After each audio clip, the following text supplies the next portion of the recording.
I want to thank you all for being here today in support of our annual Legislative Day. This is the one-day event that we cannot replace the work you do at home with our elected officials and state officials. So the relationships you build in your home communities are enhanced by what we're doing today with lunch. All right, a good beautiful day to be on the Statehouse ground. I know it's a little cool this morning, but we got a good agenda laid out. One I know that you're all interested in is return to work, and coming through the House there's been a proviso approved which would say anybody in either of the retirement systems who has been retired for 12 months can come back to work with no cap.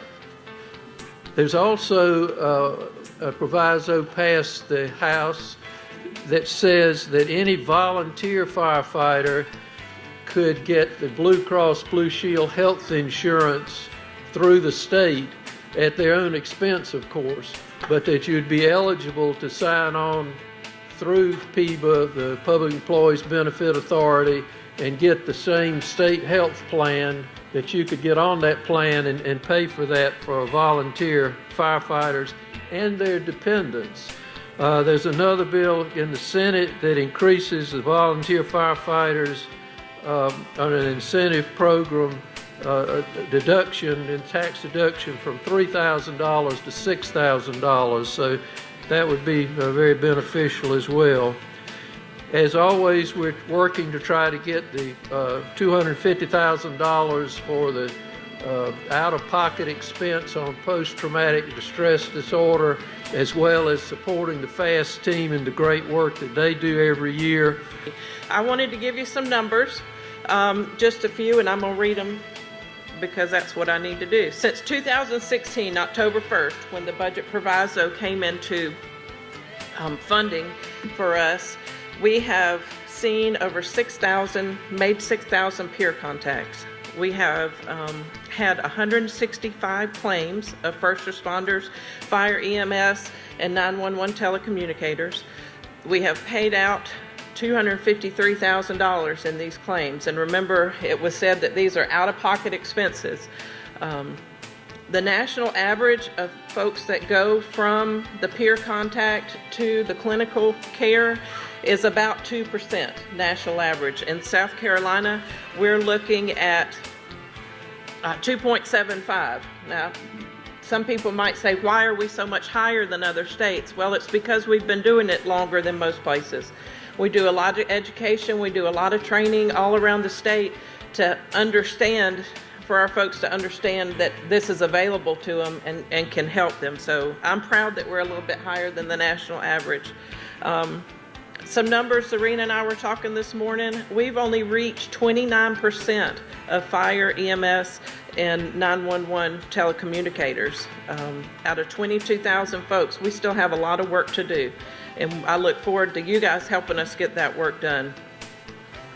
We have about 60 active members right now because we are out there serving servants, and we look forward to doing that from today as long as we can. Thank you. The governor has been very helpful to us this year in his budget, and money started coming down. We put like $10 million over 7 years into the USAR team.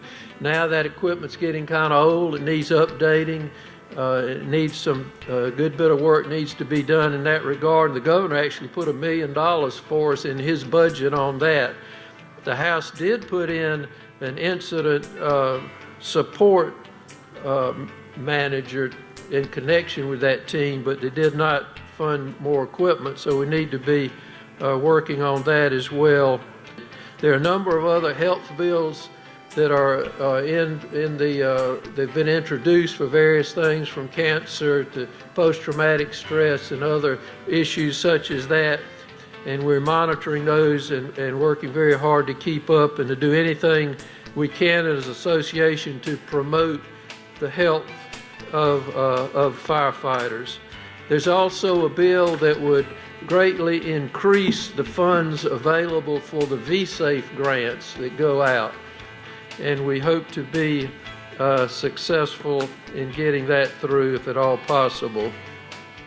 Chief Stewart talk about some potential changes to the VSAFE funding, which I think will actually, well, it will increase the overall funding for the V-Safe grant program. The V-Safe grant review panel met this past week, and we have set a tentative date for launching the next grant cycle of April 15th. As I said, the governor's been very helpful and supportive in the things we're trying to do. You'll see that today there'll be some awards given, the Maltese Cross for Attorney General Alan Wilson, who has really helped us on some legal decisions that needed to be clarified, such as all-terrain vehicles and how they can be used on public streets.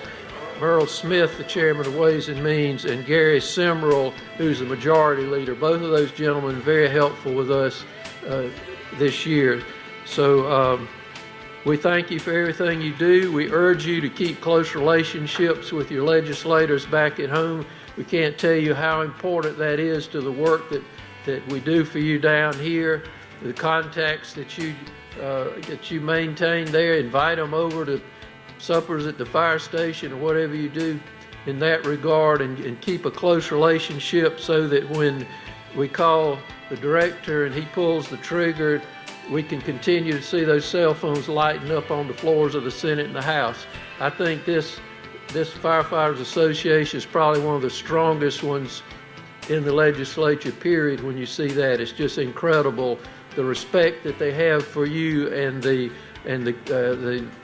way that they respond when we talk with them, and the way that only way we can do that is because of what you're doing at home. So thank you very much.